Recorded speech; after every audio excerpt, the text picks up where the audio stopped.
Salaar release అయ్యి సంవత్సరం అయినా గానీ ఇంకా రికార్డ్స్ మాత్రం అస్సలు తగ్గేదేలే అంటున్నాయి.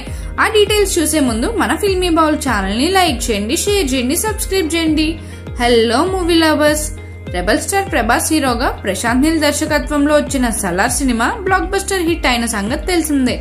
దాదాపు 600 CR పైగా వసూళ్లు రాబట్టిన సలార్ ఓటీటీలో కూడా సంచలన రికార్డ్స్ ను క్రియేట్ చేసింది. ఫస్ట్ నెట్ఫ్లిక్స్ లో స్ట్రీమింగ్ అయిన సలార్ ఆ తర్వాత జియో హాట్స్టార్ లో స్ట్రీమింగ్ అయింది.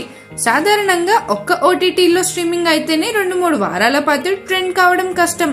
అలాంటిది ఈ సినిమా ఏకంగా 365 days గా ఓటీటీలో ట్రెండ్ అవుతుంది. ఇది సరికొత్త రికార్డ్ అనడంలో ఎలాంటి సందేహం లేదు. నిజానికి సలార్ 1000 CR బొమ్మ అవ్వాల్సింది. కానీ ఈ సినిమా ప్రమోషన్స్ విషయంలో మూవీ యూనిట్ చాలా నెగ్లెక్ట్ గా ఉంది. ప్రాపర్ ప్రమోషన్స్ చేయలేదు. కానీ చేసుంటే మాత్రం ఈ సినిమా 1000 నుంచి 1500 CR ఖచ్చితంగా రాబట్టేది. నిజం చెప్పాలంటే ప్రశాంత్ నీల్ ఈ సినిమాని KGF సిరీస్ కంటే బాగా తీశాడు. సినిమాలో కాటేరమ్మ ఫైట్ క్లైమాక్స్ సీన్ చూస్తే ఈ సినిమాకి నీల్ ఎంత డ్యూటీ చేశాడో అర్థమవుతుంది.